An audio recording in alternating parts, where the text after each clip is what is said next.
Hello class! We are now down into the fourth quarter, the last quarter of your grade 9, and we will be talking about physics. So first, let's define what is physics. Physics is the branch of science concerned with the nature and properties of matter. So in this quarter, we will be dealing with the different nature and properties of matter, as well as the different forms of energy. So to have an overview, here are different topics that we will be dealing with.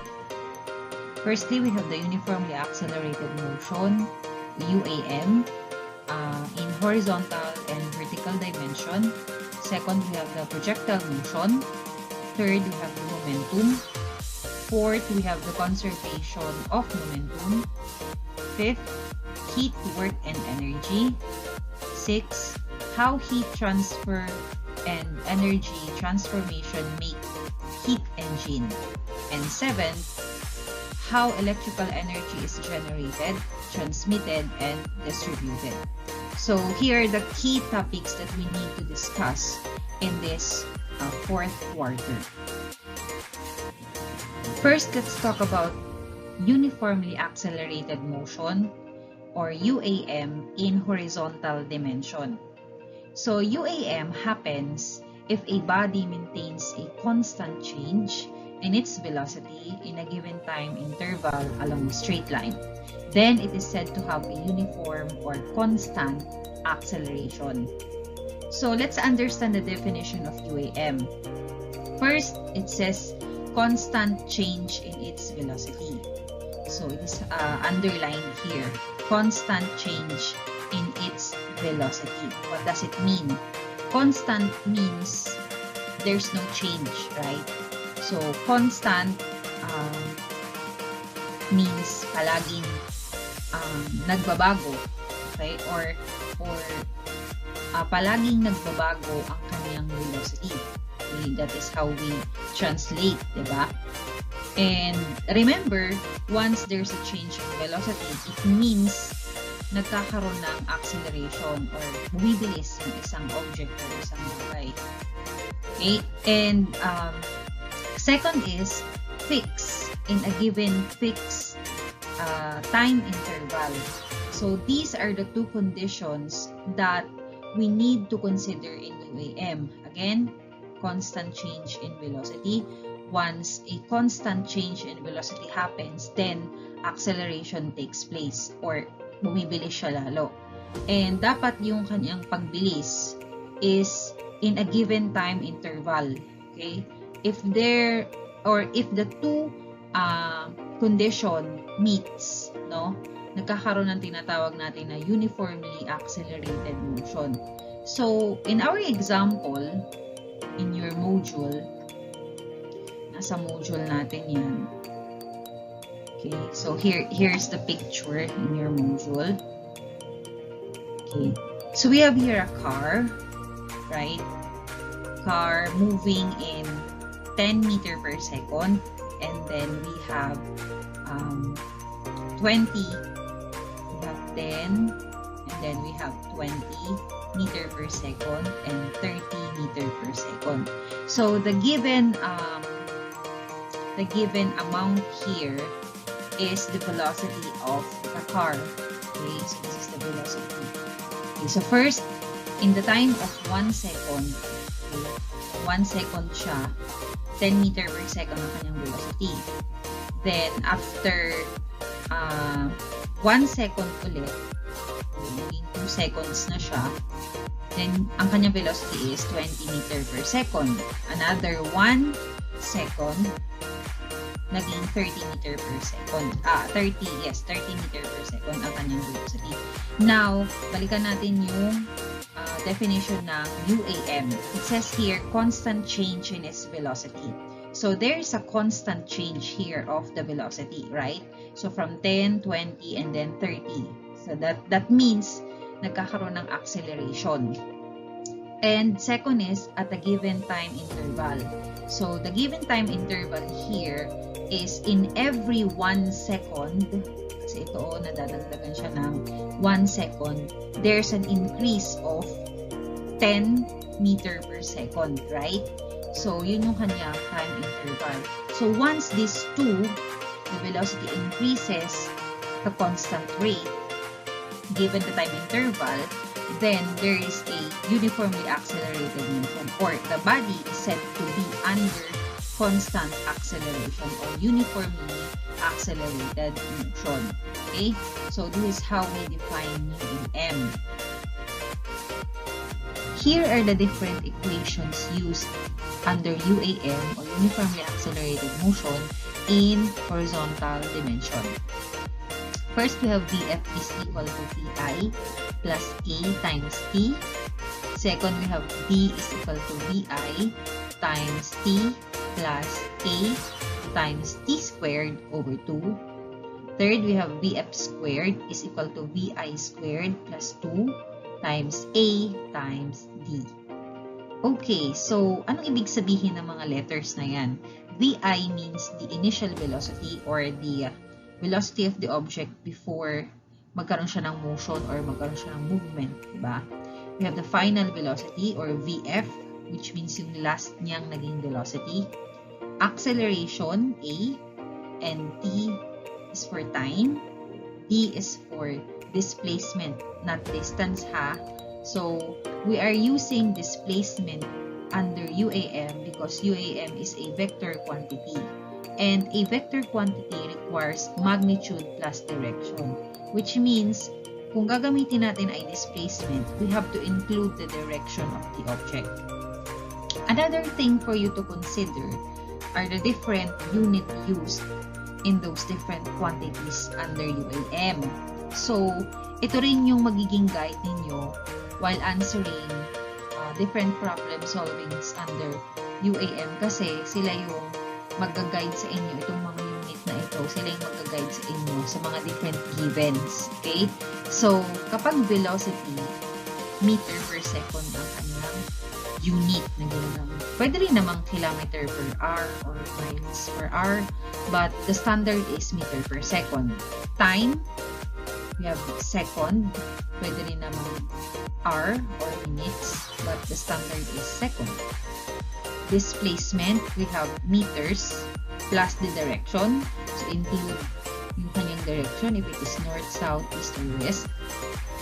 And the acceleration, which is meter per second squared. Okay? So, again, sila yung magiging guide ninyo kapag magkakaroon tayo ng mga problem solving sa inyong module. So, pag nakita nyo na meron dong nakasulat na 2 meter per second squared. So, anong quantity siya? The acceleration, A siya. Diba?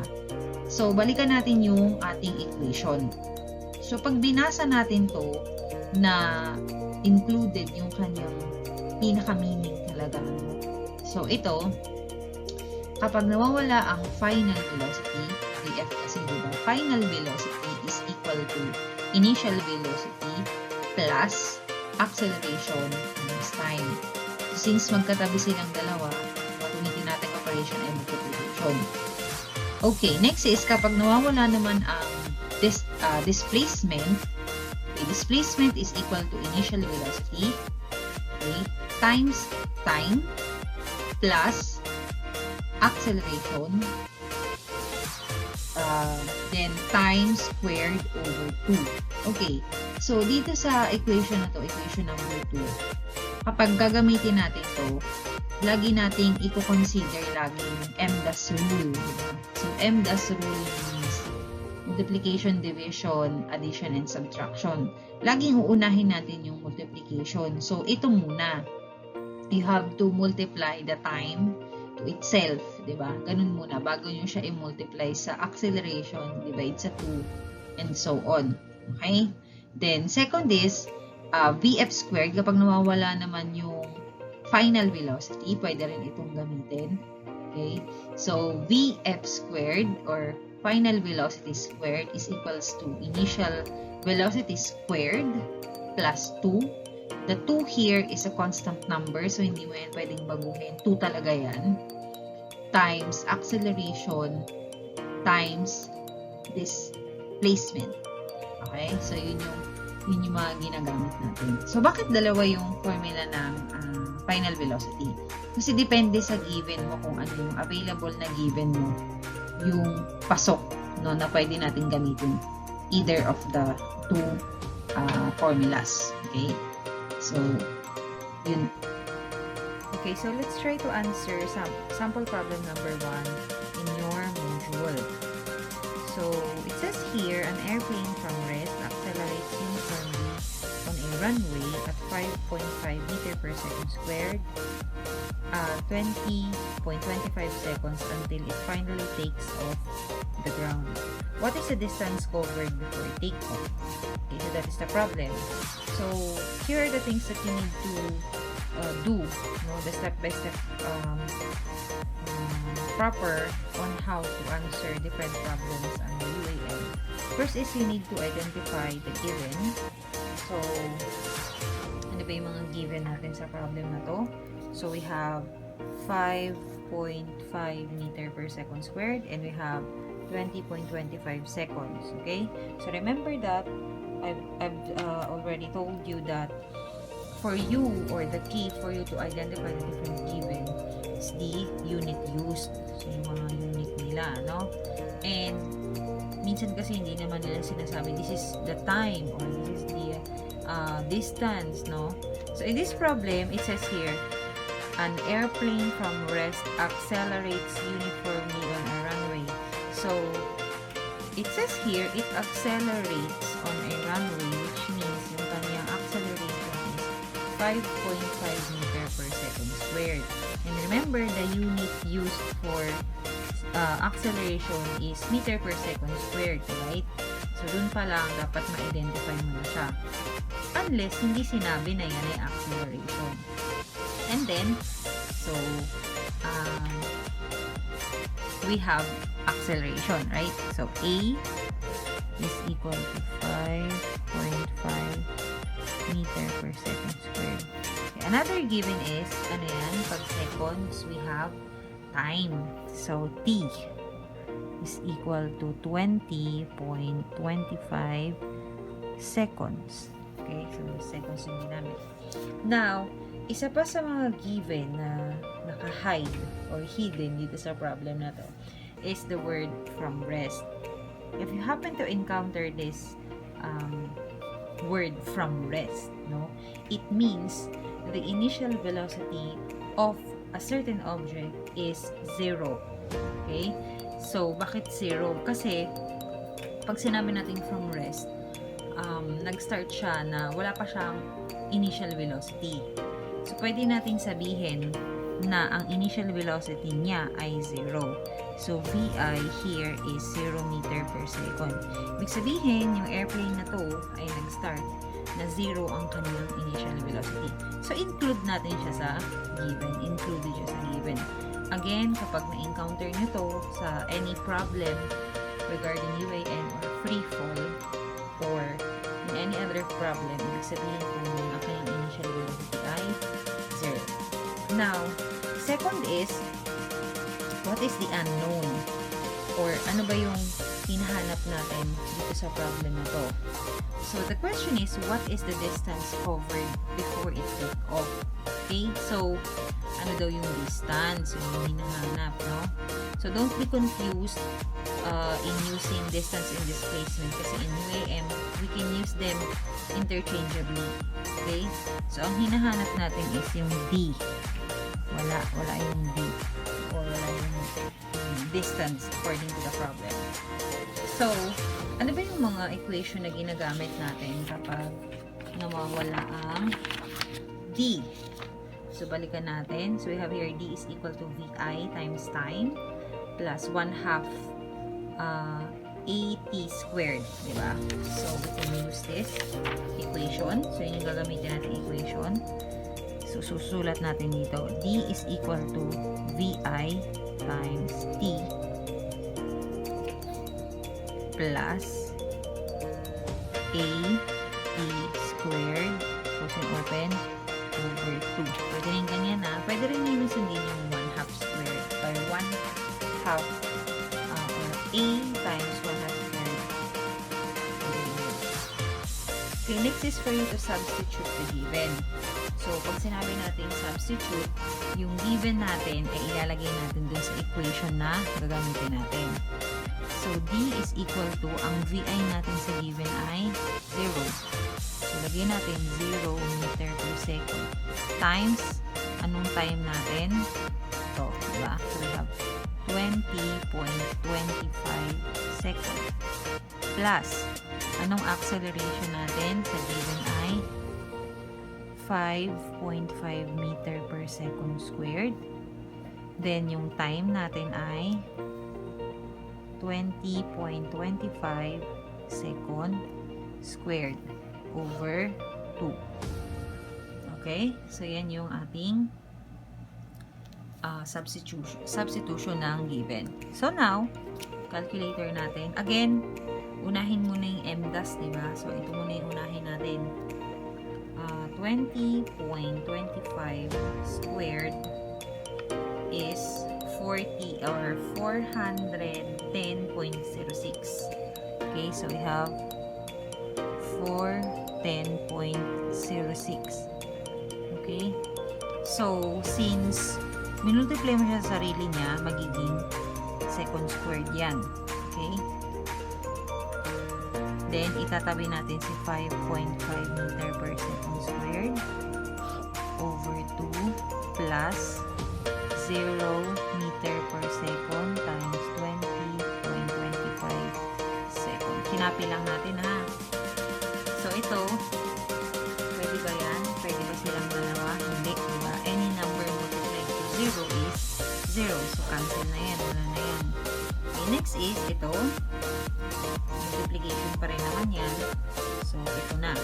5.5 times 410.06 is, okay, so we have 2,255.33 over 2.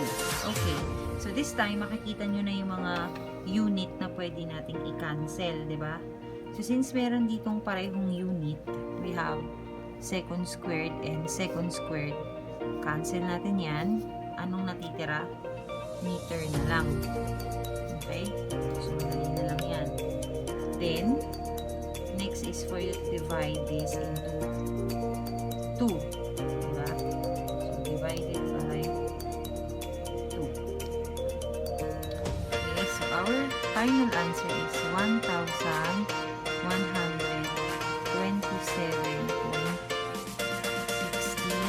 Okay, unit is meter.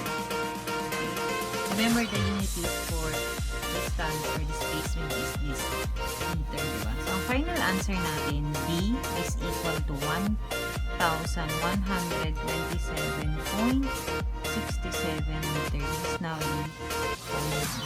Check natin yung tama. Okay, so we have arrived with the correct answer. Okay, so let's try to answer sample problem number 2. A jeepney from rest accelerates uniformly over a time of 3.25 seconds and cover a distance of 15 meters. Determine the acceleration of the jeep. Okay, so first thing to do is to identify the given. So we have here 3.25 seconds and we have the 15 meters. Okay, so second is used for time, right? So we have T is equal to 3.25 seconds and then we have meters. Meters is used for displacement. So we have 15 meters. Okay. Another given is the word from rest. Okay, so again, from rest means VI is equal to 0 meter per second. Okay, what is the unknown in this problem? So it says here, determine the acceleration of the jeep. Okay, so gaano daw siya kabilis or gaano ga-accelerate isang jeep, yung jeep na yun. So we are looking for acceleration. So yung unknown natin. Then, what is the equation used? Or ano yung gagamitin natin equation sa problem na to? So, we will choose among the three equations that I have presented. So, we have VF, V, and VX squared. Okay, so dito, wala namang acceleration, di ba? Pero, pwede natin gamitin yung mga equation na to kahit hindi sila yung nandito. Okay? So, papaano po yun? Ang kailangan lang is, dapat sa isang equation, nandun yung mga given natin at saka yung unknown. Okay? So, in our case, dapat nandun yung time, distance, initial velocity, at saka acceleration. Dapat nasa iisang formula lang sila. At hahanapin natin dito sa tatlong formula na to. Sa first formula, we have VF is equal to VI plus AT. Okay? Sa formula natin, or sa given natin, meron ba tayong VF? Wala, diba? May VI. Meron. Acceleration. Ito ngayon, wala, diba? So, dapat kasali siya. Time. Meron. Okay. Pero wala tayong final velocity sa given or dun sa unknown natin. So, hindi natin ito pwedeng gamitin. Next, we have ito, distance or displacement. May displacement pa tayo sa given. Meron, di ba? Initial velocity. Meron. Time. Meron. Acceleration. Andyan, siya may missing, di ba? Time. Meron. Okay, so, sa formula na to, nandun yung apat na kailangan natin. So, ibig sabihin nun, pwede natin gamitin itong second formula. How about yung third formula? Pwede ba ito? Hindi rin, kasi wala tayong final velocity. Again, kapag ganito, kailangan nasa iisang formula lahat ng given mo at saka yung unknown. So, in our case, nandito siya. Ito yung gagamitin natin kasi nandito lahat ng kailangan natin. Okay, so we will use the equation number 2, which is D is equal to VI times time plus A times time squared over 2. So, yun yung gagamitin nating formula. So, we need to substitute our given to the equation. Okay, so yung D natin ay 15 meters. So, ito natin ito ilalagay. 15 meters is equal to VI, which is 0 meter per second times time, which is 3.25 second, plus, meron ba tayong acceleration? Wala. Siya yung missing eh. And then we have time, which is 3.25 second squared over 2. Okay? So, the first thing for you to do is to solve this one first. Ito muna. So, 3.25 squared is 10.56. So, we have 10.56 seconds squared kasi minultiply to itself, so magiging second squared siya. Over 2, bring down acceleration. Okay, ganyan na siya. Plus 0 meter per second times 3.25 second is equal to 15 meter. So, binaba lang natin na bringing down. Kinapi lang natin siya. Next is, ito. Anong gagawin natin dyan? Any number multiplied to 0 is 0. So, hindi na natin yan sasali. Okay. So, iusod lang natin dito, ha? 15 meters. 15 meter equal to is equal, anong pwede natin gawin dito? Divide. So, we will divide 10.56 divided by 2. We have 5.28. So, we have 5.28. Acceleration. Nandun pa rin sa acceleration. Second squared. Nandun pa rin siya. Okay, next is, ano nang kasunod na gagawin?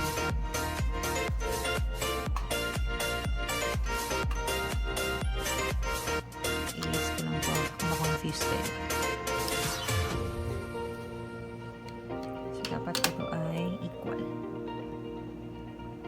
Okay, so the next thing for you to do is to divide both sides by 5.28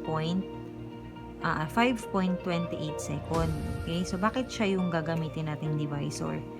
Para ma-cancel out siya at matira lang yung acceleration. So, we have 5.28 seconds squared dito sa side na to. So, dito rin, magdi-divide din tayo ng 5.28 seconds squared. Okay? So, 5.28 divided by 5.28 is 1. So, cancelled out.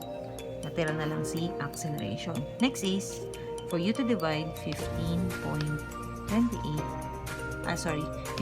divided by 5.28 is 2.84. Okay, so we have dito na ha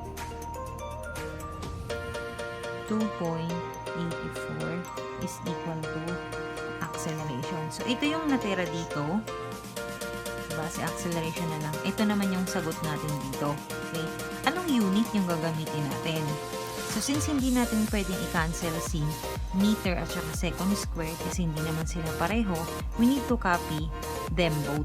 So, we have meter per second squared. And remember, the unit used for acceleration is meter per second squared. So, nakita nyo naman kung paano natin na-extract yung unit na ginagamit natin. Hindi lang tayo yung basta naglalagay lang ng unit, right? So, our final answer is acceleration is equal to 2.84 meter per second squared. This is now the final answer.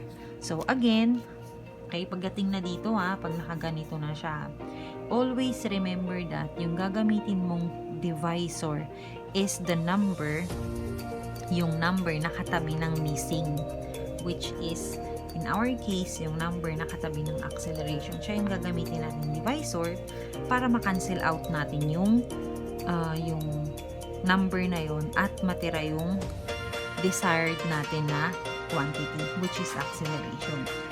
Okay? So, our final answer is 2.84 meter per second. So, tama ba? So, ito yung ating final answer. Now, let's talk about UAM or uniformly accelerated motion in vertical dimension.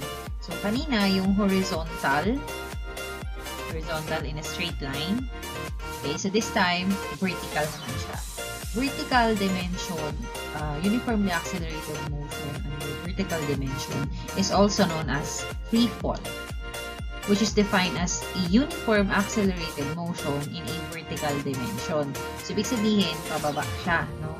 So, once na vertical dimension ang involved, under UAM, involved din dito ang tinatawag nating gravity or the acceleration due to gravity, which is a constant number of 9.8 meter per second squared. So, yun yung lagi nating i-consider.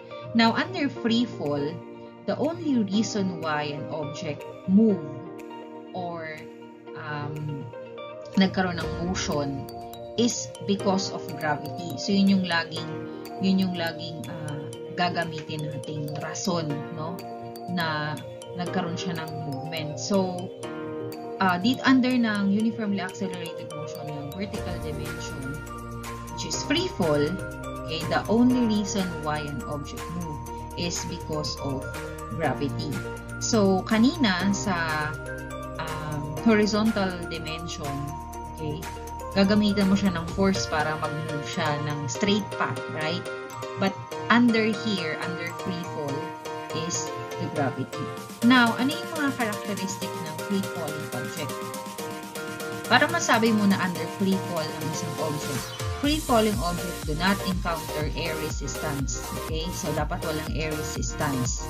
And second is, free falling object on Earth accelerates downward at a rate of 9.8 meter per second squared, which is constant. Okay? So, ibig sabihin, lahat ng moving object downward, ang rate niya ay 9.8 meter per second squared. Now, sabi dito, do not encounter air resistance. So, ito, imposibleng hindi natin ma-encounter ang air resistance because air, meron siyang friction di ba? So, nangyayari lang ang walang air resistance kapag nasa outer space ka or nasa vacuum. Okay, walang air resistance doon. So, yun yung condition na kailangan ma-meet para masabi mo na ang isang object ay under ng free falling object or free fall or under siya ng free fall.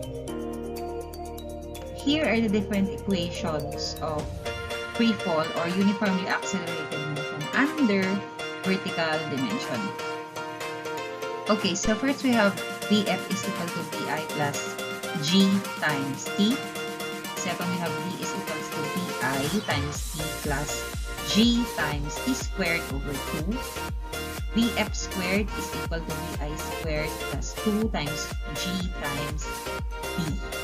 Okay, so where Vi is the initial velocity, Vf is the final velocity, and G, ito lang naman yung naiba, diba? So we have G is equal to acceleration due to gravity, which is a constant number, which is 9.8 meter per second squared.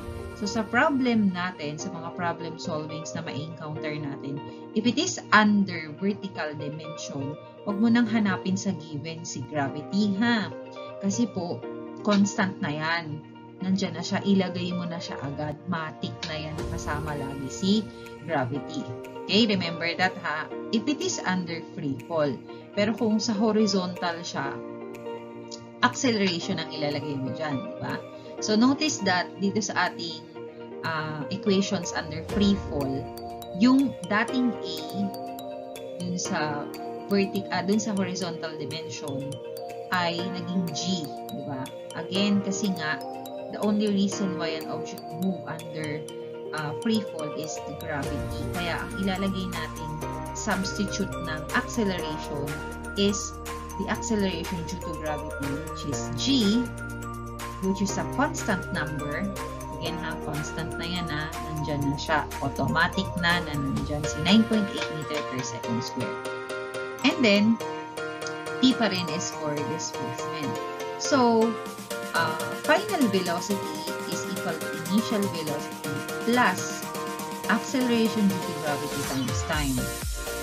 Displacement is equal to initial velocity times time plus acceleration due to gravity times time squared over 2.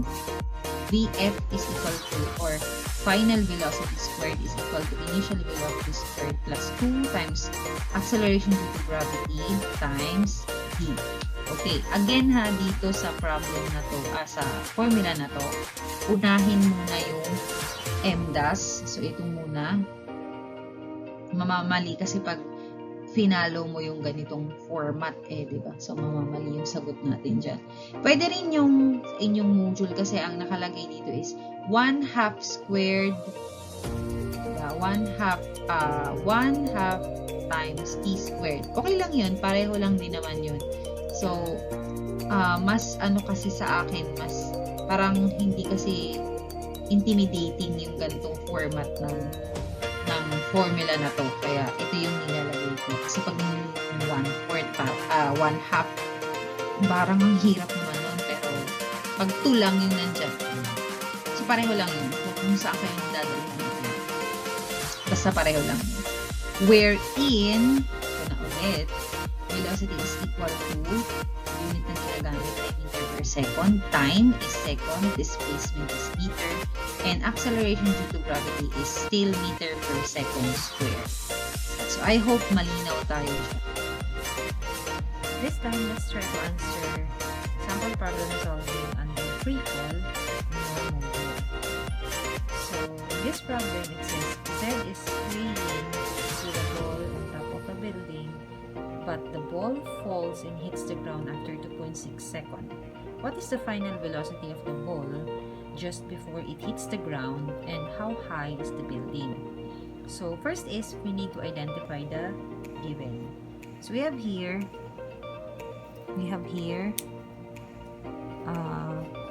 2.6 seconds. So second is for time. So our time is 2.6 second. Okay, so this one is under free fall, diba? So when you say free fall, it is a vertical uniformly accelerated motion, which means it is automatically acceleration due to gravity is involved, right? So, isalagay natin sa given si G, which is 9.8 meter per second squared. Okay, so nandiyan na siya, automatic na yan. And then, another is, kapag nag-solve tayo ng problem under free fall, we need to analyze the problem. So, it says here that the ball is from the top of the building. So, which means we can assume that the initial velocity is 0 because galing siya sa taas, diba? So, since galing siya sa taas, pag na-meet na niya yung maximum height niya, then kusa siyang babagsak, okay, 0 ang kanyang initial velocity. Okay? So, kasama rin siya dyan sa given natin. Next is the unknown. Ano yung mga missing or hinahanap natin sa problem na to? We have final velocity. What is the final velocity just before it hits the ground? And how high is the building? So, dalawa. Okay, so first is final velocity, which is VF. Wala. And then, how high?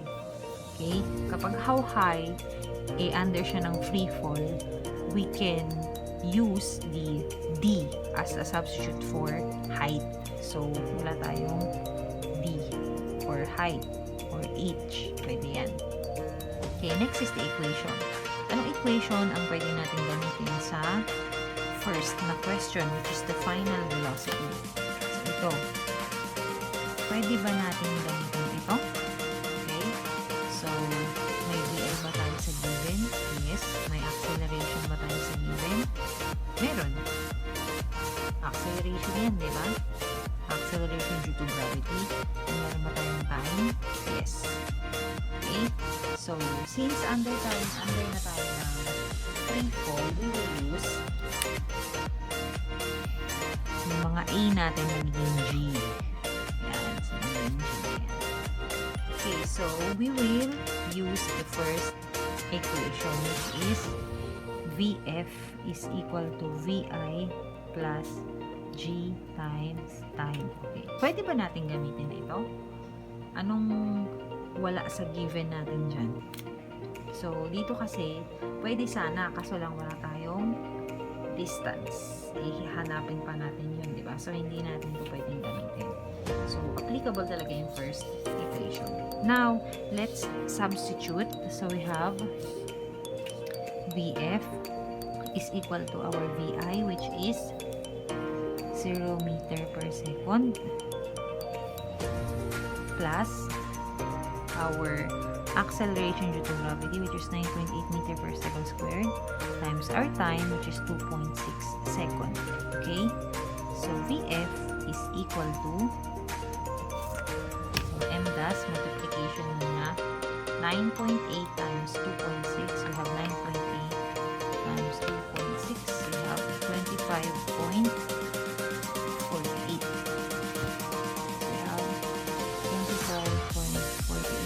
Plus 0, so 0 naman kasi wala na, diba? Now, since pareho silang dalawang may second, cancel, dalawa yan, diba? So, may matitira pang isa.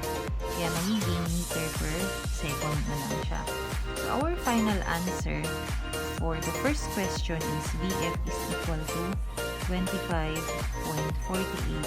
meter per second, which means the final velocity of the ball before it hits the ground is 25.48 meter per second. Okay, next question is the distance or the height. So, in our equation, isa lang naman ang pwede natin gamitin. So, the second equation, which is D is equal to VI times time plus GT squared over 2. Again, distance and height can be used interchangeably if it is under free fall, kung nasa free fall tayo. So, ito yung gagamitin natin equation. So, ito natin siya isa-substitute. D is equal to, our VI is 0 meter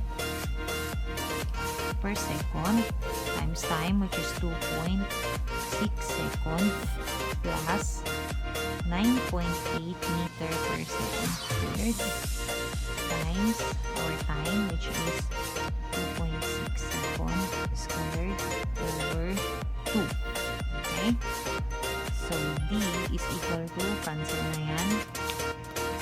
So, we have 2.6 squared. We have 6.76 seconds squared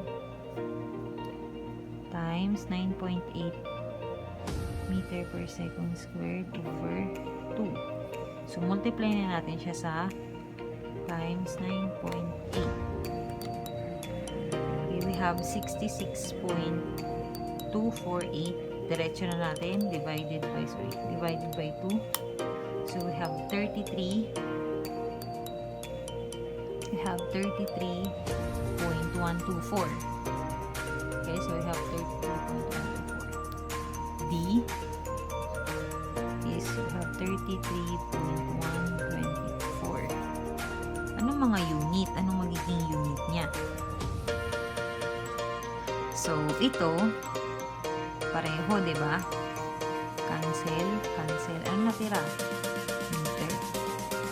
So, our final answer is D is equal to 3.124 meter. This is now the height of the building. So, tanong is how high, di ba? So, ang kanyang height ay 33.124 meters. Okay? So, ganun lang. Okay. So, this time, I will help you to solve this problem. Pero kayo mag-solve na ito. Okay, so in this problem, it says here, the acceleration due to gravity of the moon is 1.62 meter per second. Okay? If a ball is dropped on the moon from the height of 1.5 meters, determine the time of the ball to fall to the surface of the moon. So, this certain problem is ang kanyang setup ay nasa moon. Okay? So, ibig sabihin nun, iba yung acceleration due to gravity na gagamitin natin kasi sa moon ito, no? 9.8 meter per second squared ay applicable lang dito sa Earth. Okay, so sa given natin, we have here G, which is the acceleration due to gravity, is 1.62 meter per second squared kasi sa moon yan, diba? And we also have the distance or the height, which is 1.5 meter. So, yun yung height nung pinagbagsakan ng bola from the top going down to the surface of the moon. Okay, third is, what is the unknown? Ano kaya yung unknown dito? Ano yung nahanap natin? Sabi dito, determine the time for the ball to fall on the surface of the moon. So, gaano katagal? Remember that acceleration due to gravity is different from here dun sa moon. So, time is the unknown, right? Now, what is the equation used in this certain problem or in this certain equation? Okay, so pwede ba natin gamitin yung mga ginamit nating equation last time? Okay, so depende. Again, titignan natin dito sa given yung mga present din sa given at saka sa unknown. Dapat nandun silang lahat sa iisang formula. So, dito pa lang, wala tayong final velocity. Ano? Dito, wala rin nabanggit na initial velocity. Dito, wala naman tayong final and initial velocity sa given at sa unknown. So, pwede natin gamitin yung isang formula na i-introduce ko sa inyo. Okay? So, this one is time is equal to the square root of 2 times distance or height divided by gravity. So, pwede na rin itong gamitin. Nandun silang lahat, no? Time is missing. 2 is a constant number, so you cannot change the number 2. Distance is already there, and G is also there. So, pwede natin gamitin ito. Actually, all of the equations that we used under UAM and free fall are derived formula. So when we say derived formula, those are from the basic formula that we used under velocity, acceleration, and speed, and nag-create lang or nag-come up lang sa different formulas na pwede natin gamitin sa UAM at saka sa free fall. And isa to sa mga derived formula, no? Isa rin siya sa mga formula na ginagamit natin. So we can use this formula as well. So this might be the correct or the right formula for this problem. So kaya nyo nang sagutan yan. Ano? This one is the equation, and the next is you need to do the substitution and then do the solution and the final answer. Good luck!